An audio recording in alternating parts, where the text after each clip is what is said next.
Eshima, votre magazine qui bat au rythme de l'actualité. Retrouvez la nouvelle édition. Exclusivité, alors que la RDC sort progressivement la tête de l'eau après la crise sanitaire Covid-19 ayant fragilisé les économies du monde, Eshima Magazine présente à la une de sa 15e édition la ministre de l'économie nationale, Acacia Bandou-Bola, présente son bilan depuis sa prise de fonction. Relance économique, Acacia Bandou-Bola Mbongo donne des signaux forts. Baisse des prix des produits pétroliers, maîtrise des prix des denrées alimentaires pendant des temps forts, organisation des marchés populaires afin de soulager les paniers de la ménagère en période de Covid-19, une franche collaboration avec les opérateurs économiques et dotation en équipement de son administration, la ministre de l'économie nationale affiche un bilan éclatant de sa première année de gestion de ses très stratégiques portefeuilles. Eshima Magazine revient sur chaque étape de la vie de la Margaret Thatcher congolaise. Focus, Agnès Moide et la CNSS interpellent les employeurs sur les avantages de l'utilisation de la télédéclaration. Payer l'impôt est un devoir civique. Barnabé Mwakadi Mwamba, directeur général de la DGI, sensibilise les assujettis. Découverte, Jerry Biangani Tampo, l'homme derrière la renommée de l'université chrétienne Cardinal Malula. Dossier Eshima, contentieux électoraux de la poudre aux yeux. Économie, les scandales financiers ont la peau dure en RDC. Interview, Ted Belechai Kassonda, secrétaire exécutif national de la Ligue des jeunes de l'UDPS. Bras de fer entre la CPI et les USA. Fatou Bensouda défie Donald Trump. Retrouvez l'intégralité du magazine Eshima dans les kiosques. Eshima Magazine, un nouveau standard d'information. Président Willy Michiki, bonjour. Bonjour. Tout le monde est président de l'Assemblée nationale, mais malgré le week-end, mais tout le monde est présent. Ils ont justifié la présence de l'Assemblée nationale. Oui, justement, pour soutenir l'action où il y a délivrance, il y a peuple congolais, où ils allaient action, il y a Moïse. Ça me rappelle les jours que l'Israël élite, l'Égypte, Égypte, pour que la terre promise. Donc, ils allaient occasion parce que ce n'est pas personne ne croyait. Lorsque je disais que nous avons 267 signataires, les loyaux, les pétitionnaires, comme il y a 280. Et dans ma campagne, comme on a battu à bureau et l'Assemblée nationale, Bakangi bureau, vraiment il a victoire. C'est pour dire que le chef de l'État peut être serein, que toujours peut faire majorité, il y a Union Sacrée, où il a composé na bandeko ya FCC rénové, la MOCA, AFDF et alliés, na bandeko ya MLC, donc na bandeko ya Cash. Donc les loyaux, en tout cas, peuple congolais a pour retenir l'histoire, jour à l'élo, comme une journée, il y a libération, il y a peuple congolais, tout la boumbo, il y a bakabiliste, batiakibiso, pour peuple de l'eau à se prendre en charge. Président, il fallait que Joseph Kabila voyage avec Lubumbashi, mais tu comprends la même histoire, c'est que pour Moïse Katumbi, les Zongeli va péquer à qui est Lubumbashi, c'est président. Bon, on est d'abord non événement, puisque il y a mon compte de Kabila fait que dans Lubumbashi, Mingi, Batou Naende, Batou Tiango, et comme il est événement spécial, la voyage à Honorable Daniel Mbao, Mbote Nayo. Avant le ballon, Tokangi Ngolo, Naba Poil Naye, Yuka Maele. Vous avez là, les Américains vont féliciter l'histoire. Même Baris, les Français. Ah, Daniel, en tout cas, félicitations. Vous avez les soucis de votre pays. Ah, Daniel. Merci beaucoup, honorable.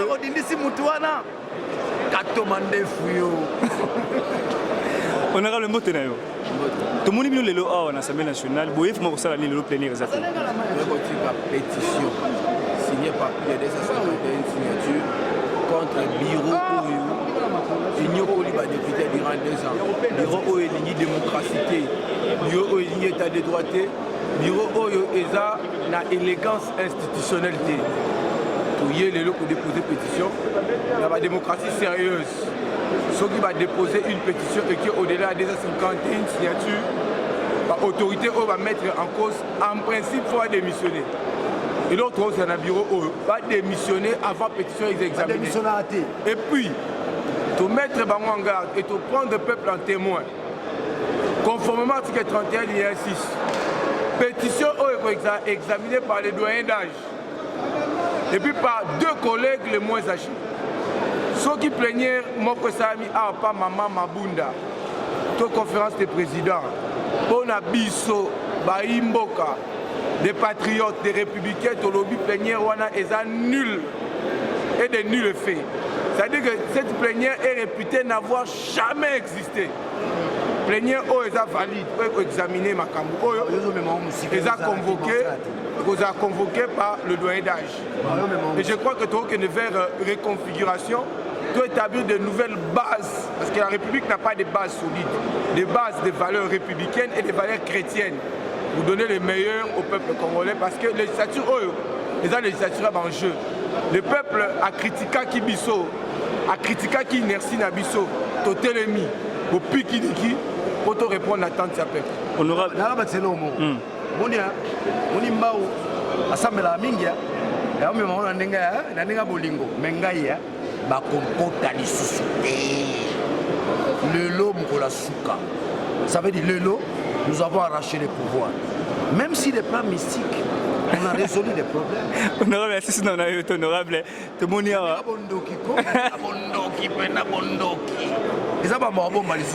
honorable, mais tout le monde est moins de 250 députés beaucoup le bac. 250, mais tout le monde a moins trentaine. Et nous sommes organisés en groupe parlementaire et en caucus. Il y a ma province. Toza et Belé. Toza minimi madame zinga awa. Dans une pétition zokota ozomona nous sommes nombreux. Mais nous devons se présenter parce que nous avons représailles. Nous se manifester dans le vote dans la salle. Parce que quand quelqu'un signe, c'est un acte d'engagement. Nous sommes des responsables. Nous avons signé et nous sommes décidés à en découdre avec ces bureaux. Et c'est le que vous savez. Honorable, mais quand il va service courrier, vous déposez pas nani. Zéro monde. Est-ce que tu as déposé? Nous sommes des légalistes. Tozana huissier de justice. Si vous avez huissier de justice, vous pouvez notifier. Et ça, la hiérarchisation de notification. Si Madame Mabunda Zate, tu as notifié, Oyo à cause de là. Même l'administratif qui sera là, il va recevoir la notification.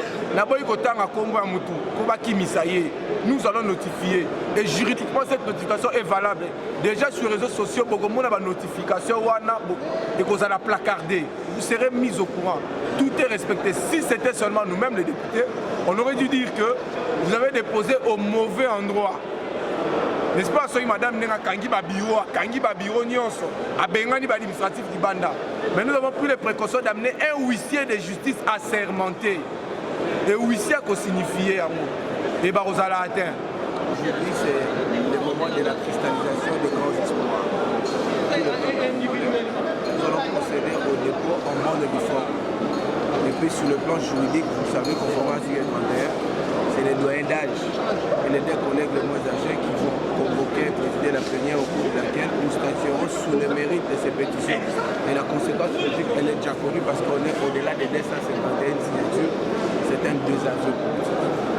Et ce désaveu, juridiquement, va se cristalliser en termes de déchéance.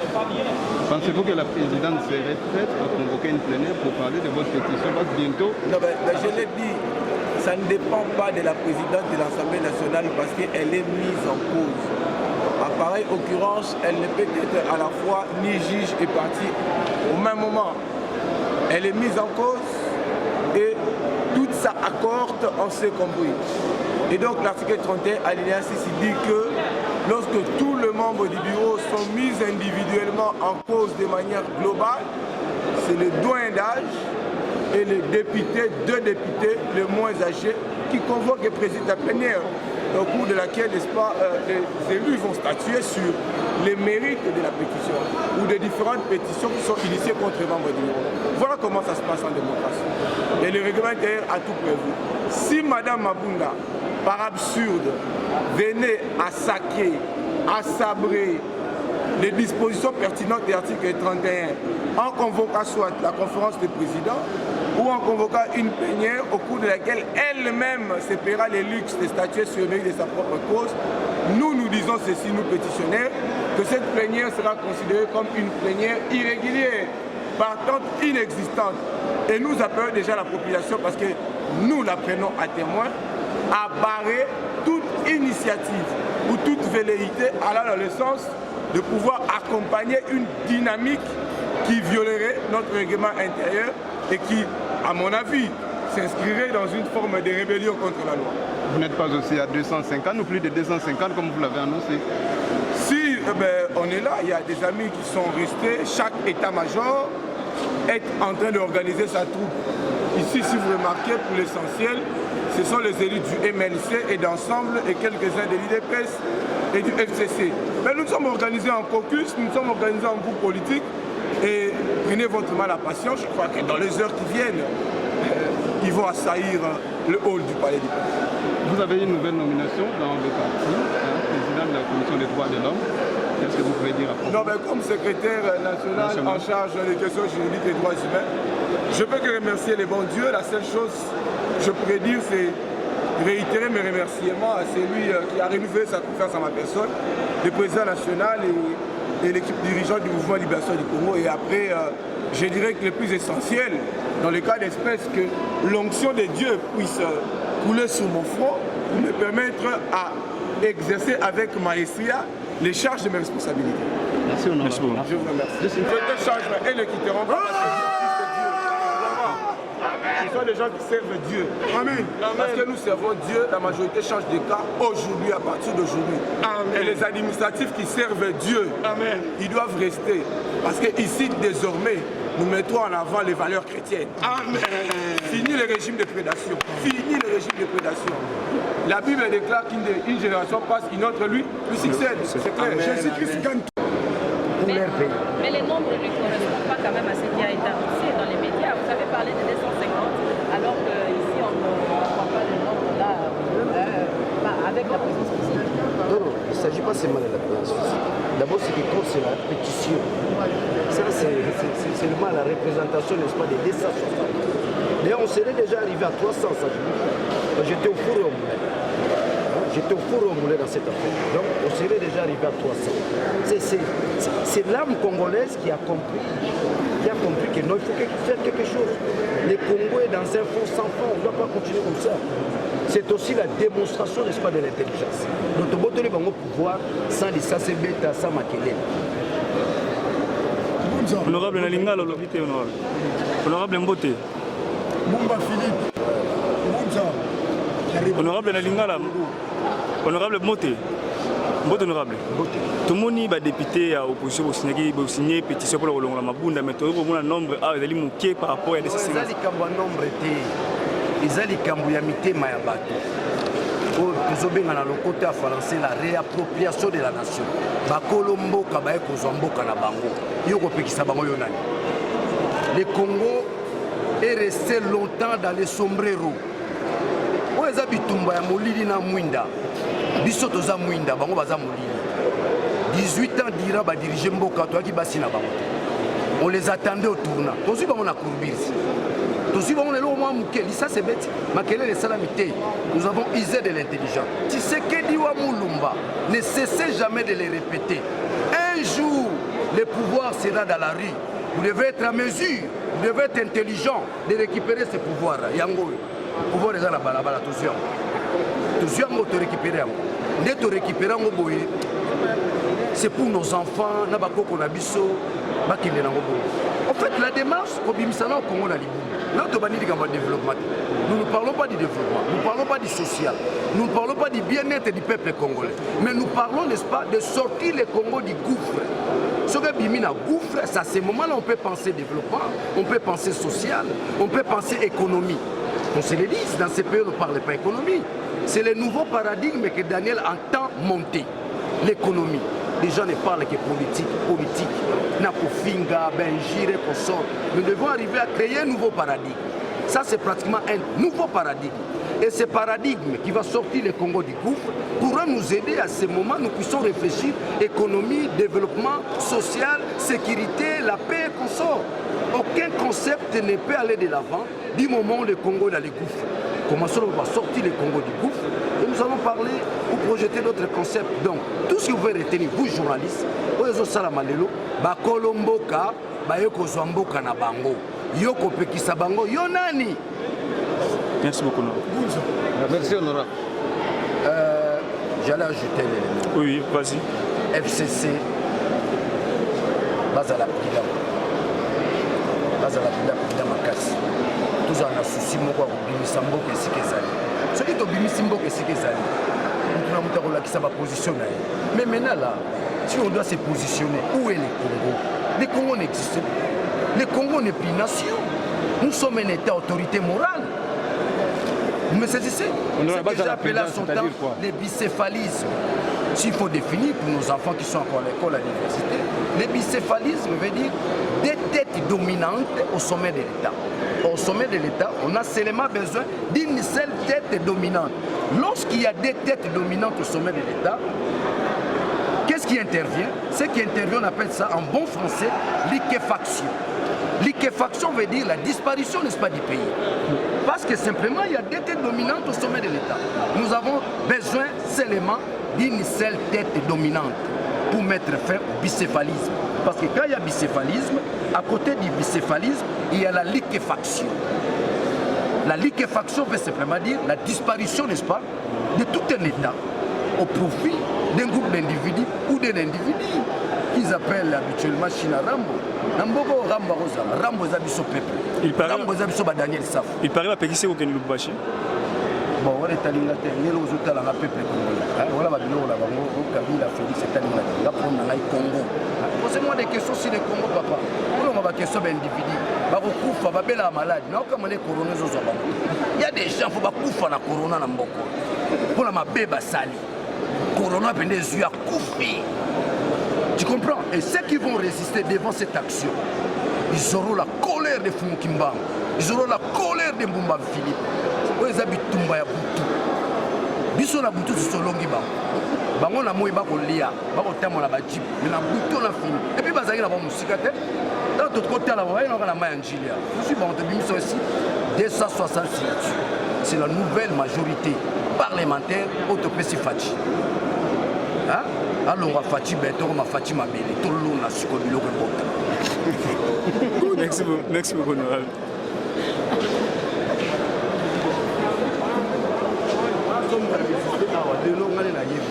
On résister au monde on doit appliquer la puissance ancestrale. Mbata au Koufine na Yébo. J'écoute. Et bon, ce qu'il paraît que.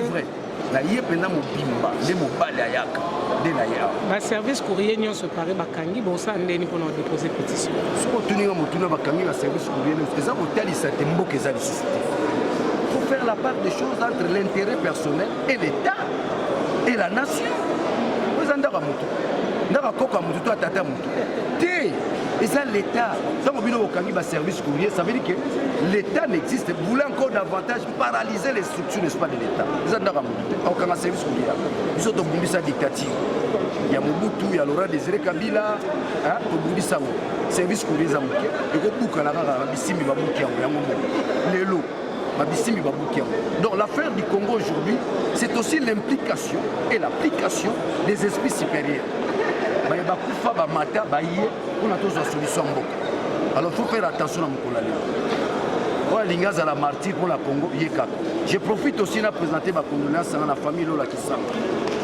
A combien ancêtre lelo ayebi ndenge akende ayebi ndenge pa kosunga Congo o pe ba sali mabe bango mo pe ba yebi kaka mais biso to souhaiter ba condoléances et si kazali kuna kota la lingomba besprit supérieur kota makamba Congo ba yeba ko kufa pona kanai ba yeba ko kufa pona ko sepesa mitema ba komi bo ba ancêtre na biso mokolo lelo eza journée historique à comparer avec les 13 parlementaires mais lelo a commis 260 parlementaires deux a blagué. Donc, Kabila a tous eu pouvoir pendant Azolala. Azolala a tous eu, on dit ça c'est bêtité technique. Qu'on ne vous trompe pas, Madbako Sabinotea, la signature, non, Maman Mabunda, coup de chapeau, histoire les signes. Pantarei, tout cool, rien n'est de mer. Et ça, 60 $, j'ai pour la mort.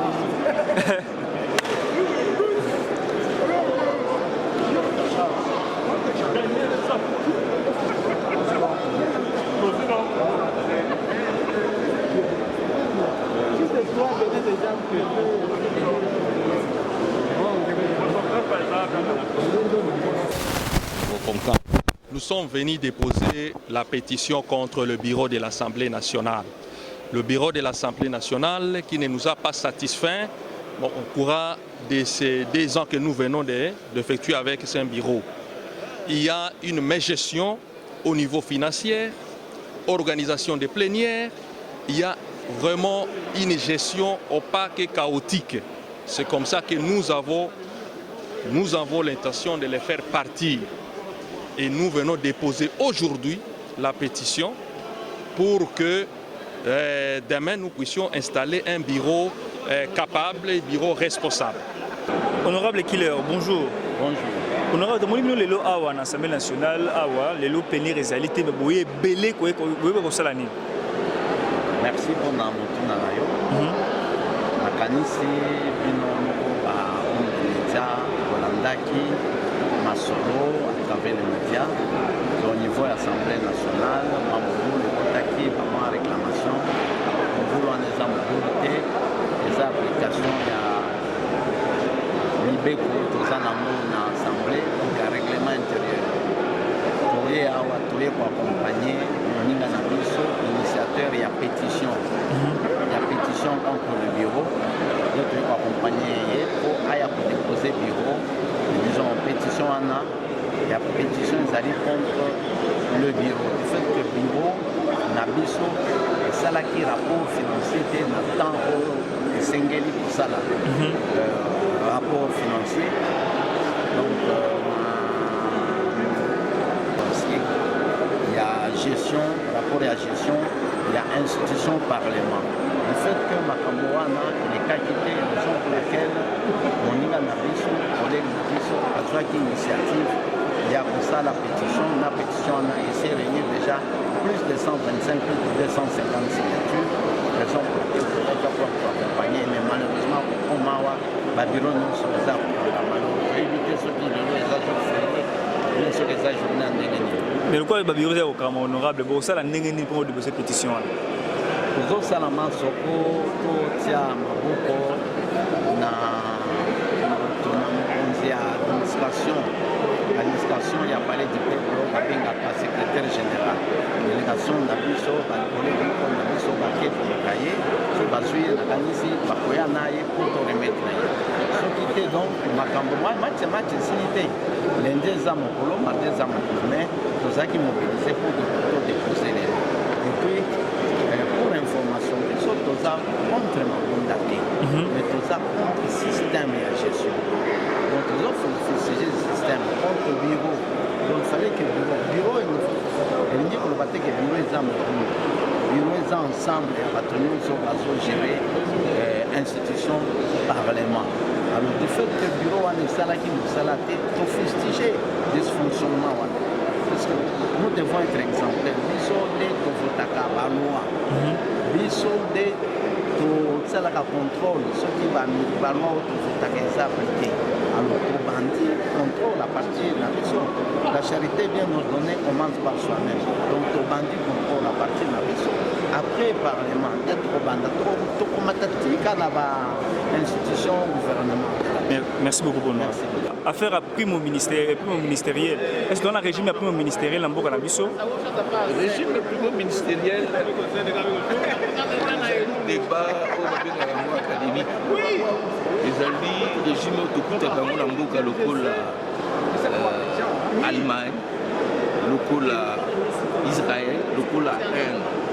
Oyo moko ya ba député akomema liste na ye la population pour le premier ministre indien au dans l'élection à faire gagner une majorité et puis ayeko Dambo Sambo suivant programme oyo ya l'accès na majorité. lokola pesi yo lakisa yango lokola Inde, lokola Allemagne, lokola Grande-Bretagne. epai na biso totia un régime assez particulier oyo ezali korépondre na babesoin ya évolution ya mboka na biso ebengi yango régime sui generis, c'est-à-dire que epai na biso ezala président ezala premier ministre bazali bongo babale bazali kotambwisa mokonzi ya ekolo. C'est un régime oyo babengi na français ya équilibre, il y a harmonie, il y a concertation. Mon côté a kozwa likolo ya mosusu. Primo ministériel il y a le premier ministre dans le gouvernement na ye bazui likolo ya président de la République. Président de la République na biso azali kaka moto abitinda te, azali chef réel et exécutif pe azali ko participer na définition ya politique ya gouvernement. Makambo maso masalema na kati ya conseil des ministres bobo sénateur que ba ordonnance wana moto akosigna yango ezali ye. Donc il faut kozala soko ozali kosala analyse wana kozwa ba nuance nyonso mpona koyeba eloko nini mokomi kunzi monene alukaki asala atia bo bukambemi ya ekolo. Professeur, mais le jour là, vous allez qui vont aller pour ce avec le ministériel, vous avez une contradiction à non, il faut que d'abord qu'ils aient sujet il y a conférence batuna qui est né mutuna et ayanoli na mutuna na yo zali mutu tangi so koza ko la conférence batuni moninga mutuna est-ce que yo kokota na mutuna na ebo banda ko yanola nesika na ye. Donc on a pris un extrait, ce n'est peut-être pas ça l'objet de la conférence. On peut ça la conférence sur la typologie à régime politique congolais. Donc il y a extrait à partir de répondre à Moutou. Extrait na souka. Conférence PC Silaki. Le batuna qui est Motuna Mona. Zambi ngai na lobaki que nazali pour partager lecture naie ya makambo etali mandat ya président ya république. Ya lobaki ke bwana ye soki tolingi mandat ya président ya république bakataka yango nsima ya mbala mibale tokataka mpe mandat ya basénateur na badepute mosusu. Alors moto atunaki ye motu na atuni ye te président azalaka na bapouvoir lokola député te ye pas répondre te président epa na biso na bapouvoir ebele te. Donc ezali point de vue na ye esengeli ke biso bakongolais tomese na sikoyo na contradiction en ce qui concerne l'analyse ya fait. Il ne faut pas kozala fiche ce qui y a lobby qui peut évoluer comme primo-géniture primo-ministériel ezali point de vue na ye apesi barima na ye nga na lobby ezali régime sui generis oyo elingi bongo kosala harmonie. C'était un régime de concertation de donc voilà on a Professeur, je dois directement ma pétition contre Jeanine Mabunda. Na moni bino boye ah mais vous allez moins de 250 députés pour le Itando Ike pour le radio. Et le baba qui que bato banso ba signa ki baya. Ezali groupe oyo bazali na ngonga baye politika. Donc ba ko vérifier biloko wana soki bango balingaki bongo musale sale. Donc au moni yo moko te posa ya ko salisa musala lokola mikanda économie et un conseil de donc, 250 vous allez vérifier pour le Parlement, pour le Bruxelles. Voilà. Merci beaucoup, professeur.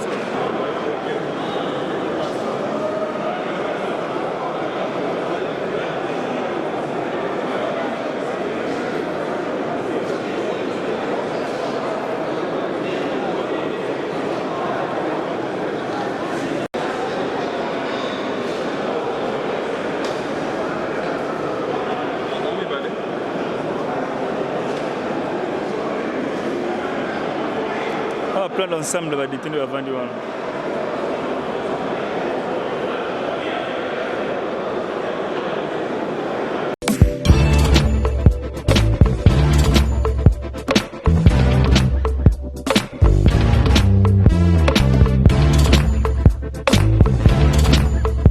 Conteneur yango todo sala adi londolé Feli, Mosengo, Feli, tout ça la conteneur, ma voiture, tout na Kisasa, ma carton, ils ont qui Kinshasa.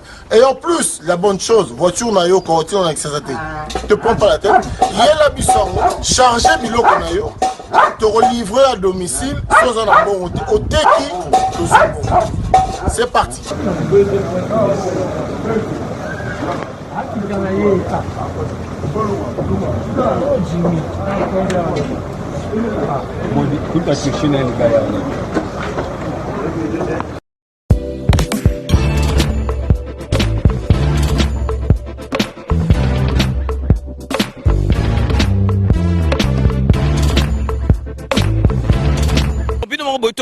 Donc, besoin vraiment contact, numéro, ils allaient défiler, bengi, fret maritime, Feli Mosengo, donc, ils allaient à la semaine, donc, on a besoin, il y a 30 cartons seulement. Donc, il y a 3 cartons, moi que vous allez au Félé, et qui, kilo, vous allez contacter, vraiment, besoin contact, vraiment, dès que le baraka, il faut consommer congolais, ceux qui congolais, ça les locaux, ko aider, tout le monde, chinois, dès que bazalaka, vraiment, ils allaient, ma lame ou mingi.